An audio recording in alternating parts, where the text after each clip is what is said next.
On TTV.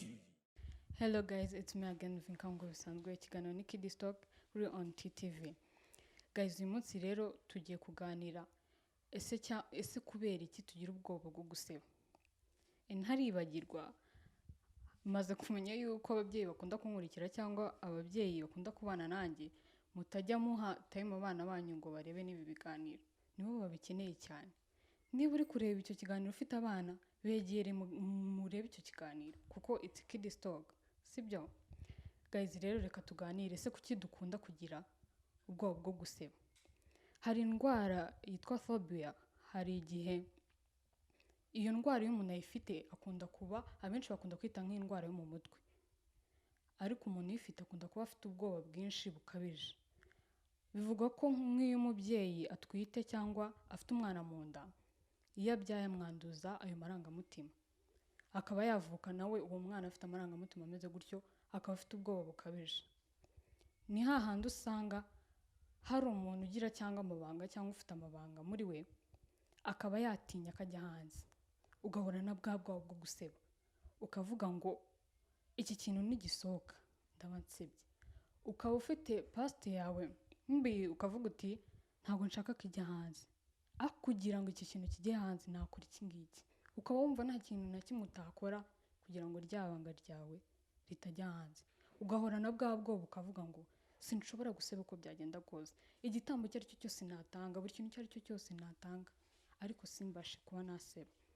Ari aho usanga reka tuvuge wenda ubwoba bumwe busanzwe murabizi mu buzima busanzwe hari buri muntu wese atinya ibintu bigiye bitandukanye. Hari nk'udusimba ukavuga uti kano gasimba ndagatinya uko kameze kose. Ukaba watinya utuntu tugiye dutandukanye bitewe n'ukuntu wakoze, ugakura uvuga ngo wenda ntinya tuvuge nk'ikinyenzi. Ukaba ahantu hose ushobora kukibonera ukavuga ngo ndagitinya, niba nanakibonye mu gikureho. Ukaba utinya icyo kintu ko hari ikinyenzi. Ibi ni ibintu biri nomo, ni ibintu umuntu wese ashobora gutinya. Ni buri muntu wese atinya ibintu bigiye bitandukanye, ariko cya kintu kuvuga ngo ntinya guseba. Niba turi ahantu mu ruhame ukaba wanasitara, ukumva uciye igikuba, hahantu kumva ntuzahagaruka. Kavuga uti abantu barambonye, ari igihe n'abantu baba batakubonye, ariko wowe gushiramo cya kintu ngo ndasebye. Ukaba wava naho hantu ukagenda. Guys, kubera iki? Kuki wowe utinya guseba? Wenda hari abantu bashobora kuba badatinya guseba akaba yakora buri kintu cyose ari mpamvu nta kintu bimufasheho. Akaba yakora ibintu biri funny, ibintu biri aho ngaho akumva ntago atinye guseba rwose. Ariko hari na wundi akantu gatoya gatariko akaba yavuga ngo iki kintu kimbayeho ndasebye. Niyo mpamvu gutinya guseba cyangwa gutinya kumva ko umuntu yamenya ibyawe bibi. Hari n'abantu baba bafite ama secrets mabi cyangwa ibintu byababayeho, ukaba wibwira ko hari umuntu ukizi cyangwa ari n'umuntu wakibwiye. Mushobora gutandukana wenda yari inshuti yawe, ukavuga ngo wa muntu azavuga cya kintu. Ese nkora iki kugira ngo atazakivuga? Ugasanga uwo muntu umukoreye n'ikintu kibi kidasanzwe. Sinshaka kubikomezaho cyane, murabizi buri muntu agira kamere zitandukanye, buri muntu agira imyumvire itandukanye. Akavuga ngo kugira ngo runaka aze kuvuga ngo nakoze iki, kugira ngo runaka azanshishemo ijisho bavuge ngo nakoze iki, cyangwa ahazaza hanjye hari ibintu, ahahise hanjye hari ibintu nakoze, nshobora gukora ibi ngibi kugira ngo ibyo bintu bitambaho. Ukaba wasanga wahindutse, reka mvuge ikindi ugasanga uhora wowe wumva wakora nabi kugira ngo cya kintu kibi gutinya guseba nusebe. Kubera icyo ugomba gutinya guseba kugira ngo ukaba wabasha gukora buri kintu cyose. Kuki wumva ushobora gukora ikintu cyari cyo cyose kiba ariko nusebe? Guseba nta muntu udaseba, nta nubwo uzabaho udasebye. Ubu ngubu ushobora kuba wenda uri beta, uri umuntu wahatari, ariko ndahamya neza ko niba utaraseba uzaseba. Niba uzi ko wenda wanasebye, ibyo bintu birahita, abantu bibagirwa vuba. Mu kanya haza ikintu kigatrendinga amasaha ngahe, iminsi ngahe, ariko ejo ntago aricyo tuba turi kuvuga. Ntago ufite kwicara uvuga ngo ntinya guseba cyangwa ngo ufite gukora buri kintu cyo cyose. N'uyu muntu ushobora kuba namuhemukira ariko sinsebe, savuga ngo nakoze ibi. Umuntu akaba habaho nk'ikintu, tuvuge wenda nko mu kazi hari ibintu wakoze by'amanyanga ukavuga uti ndabihirikira kuri uyu nguyu kuko watazi kwivuganira, kuko atajya kuvuga ngo kanaka n'uyu wabikoze kugira ngo nsebe, reka mbihirikire kuri uyu nguyu. Ukaba wicara ukavuga ngo ntakora buri kimwe cyose kugira ngo nasebe. Ni ukubera iki dutinya guseba? Wowe aho ngaho wicaye, ese nawe utinya guseba? Cyangwa utinya ibintu biri aho ngaho gusa ariko nta gutinya guseba? Nk'urubyiruko murabizi, abantu benshi muri iki gihe bashaka kuba popular, bashaka kuba abantu badasanzwe bamenye, ciye aha ngaha baramamagaye, ciye aha ngaha buri muntu wese ari kumbona nk'igitangaza. Iyo umeze gutyo urumva uri umuntu udasanzwe, iyo ako kantu kakubayeho ugaseba. N'ahandi usanga umuntu yagiye down, yarihebye, avuga uti hari ikintu kimwe cyambayeho kinsubiza hasi, hari ikintu nakorewe cyangwa nkibwira ko cyambayeho njya down bitewe n'ibintu nakoraga. Hari igihe ushobora kuba uri umuhanzi, hari igihe ushobora kuba uri umunyamakuru, hakaba hari ikintu kigusebya, hari igihe ugeramo ukumva urasebya. Ntabwo ufite gucika intege, ntabwo ufite kuva muri bya bintu wumvaga wowe bigufitiye akamaro ngo ubireke kuko wasebye umunsi umwe. Ndakubwiza ukuri, niba utaranaseba, niba wibwira ko utaraseba rwose uzaseba. Nta muntu udaseba, kuko igihe cyose ntabwo abantu bahora baduhanze amaso. Buri muntu wese ahora ahanze amaso umuntu ngo usebe cyangwa ugaragare nabi kugira ngo wagaragara ari beta. Rero niyo mpamvu udakwiye kwicara uvuga ngo nshobora gukorera iki ngiki runaka ariko ngewe sinsebe. Ni ukubera iki?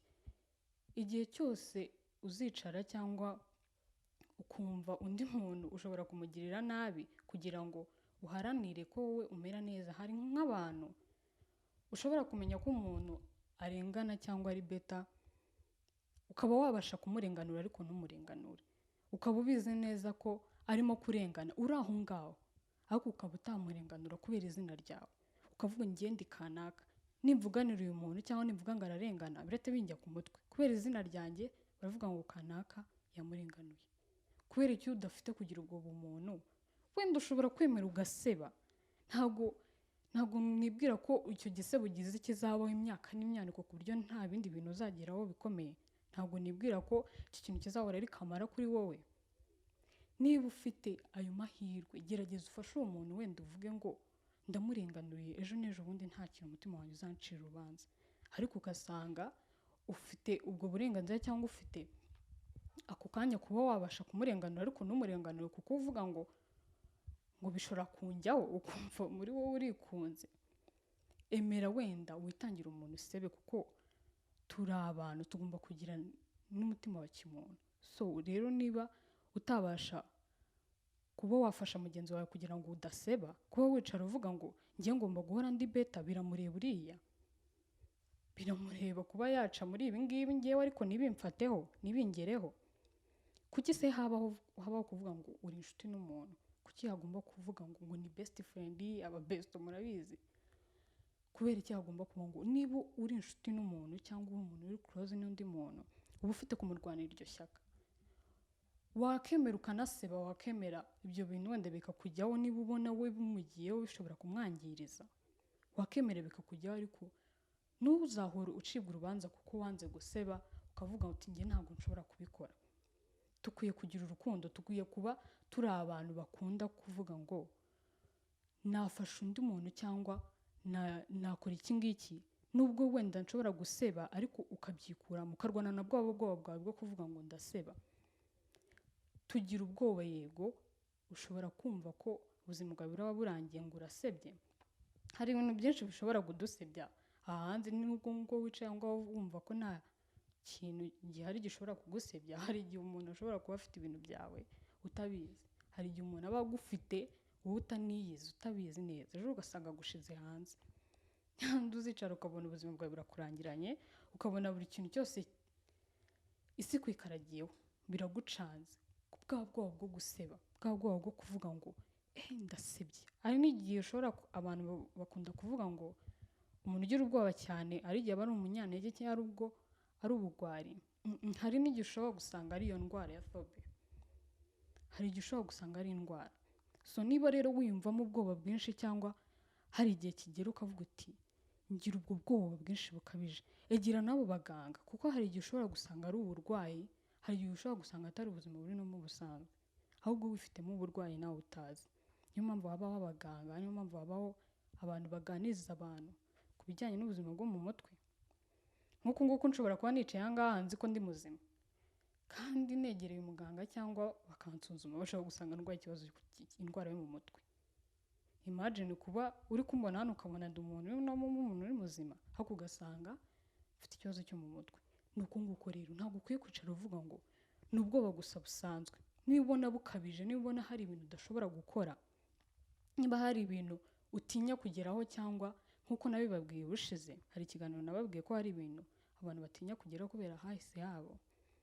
Rero niba nawe hari ibintu utinya kuvuga ngo iki ngiki ninyikora nshobora guseba, ninjya muri aba bantu wenda nkasaba speech cyangwa njya imbere y'abantu nkavuga, ukaba utabishobora, ukaba uvuga ngo kanaka nambona ndaba nsebye, nimvuganira uyu muntu ndaba nsebye, ningaragara ndi gukora iki ngiki ndaba nsebye, ningaragara ndi gufasha uyu muntu uri hasi gutya ndaba nsebye, ningaragara hari umuntu uje nko mu rugo rwanjye kunsura umeze gutya runaka ndaba nsebye.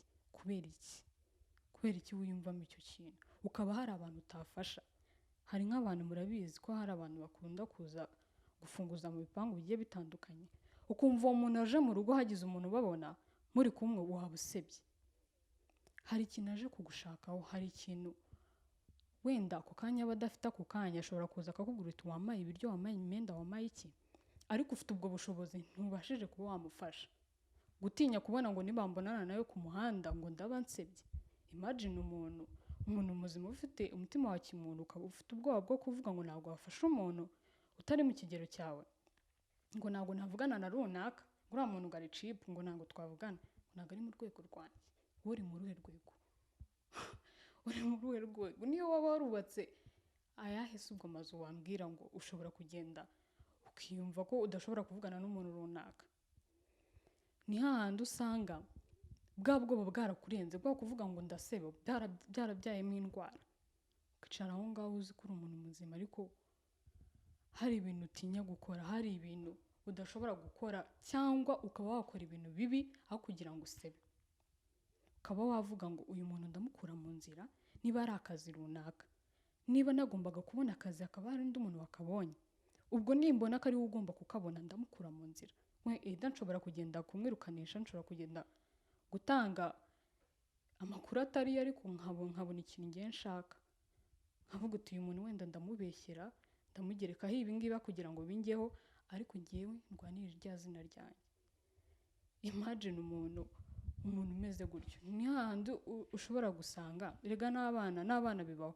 Hari umwana ukura, ntangira nababwiye ko umubyeyi ufite amarangamutima ameze gutyo yo kugira ubwoba bwinshi bukabije, iyo abyaye umwana arabimwanduza. Ugasanga n'uwo mwana arakuze mu ishuri, ugasanga ni wa wundi ukunda guteranya abantu, ugasanga agira ubwoba bwo guseba, aho kugira ngo mwarimu abone ngo ninjye wakosheje reka mbihirike kuri uyu, ninde wasakuje, ukabona hari umwana uhita ubishyikira kuri undi, ninde wakoze iki ngiki, ni uwundi. Kubera icyo utemera ikosa ryawe, kubera icyo utemera, niba nyine wasebye ubihirikira ku wundi. Niba hari ikintu cyakubayeho ugasanga gishobora kugusebya cyangwa gishobora kuguhindurira izina, nyine wasebye bigumane, wibihirikira ku wundi. Umutwaro wawe wiwushira ku bandi, niwe byabayeho. Ihangane nyine wifesinge, ihangane niba wasebye, ejo bishobora kugenda neza. Ikintu cyose murabizi ko ntago, cyane cyane Abanyarwanda, ni ibintu bita bivaho biratrendinga, ugaseba bikarangira, bakakuvuga bikarangira. Ariko nuticara uvuga ngo ukicara cyangwa ukavuga ngo birahoraho, kanaka arambona gutya ndajya nsohoka hano bambone kwa kundi, ni mind mbi urimo kwishiramo, ni ikintu kibi urimo kwishiramo. Kubera iki tugomba kugira ubwoba? Kubera iki ugomba kugira ubwoba bwo guseba? Ihangane usebe, wifesinge, kuko niyo udashobora kurwana n'ubwo bwoba bwawe, n'udashobora kurwana n'ayo marangamutima yawe, hari ibintu byinshi uzagenda ukora bibi, hari ibintu bizagutera guhemukira abandi cyangwa kugera ku bintu bibi bigiye bitandukanye. So guys, make sure you subscribe, like, share and comment. Ciao. Villa Store, Villa Store, Villa Store. On TTV.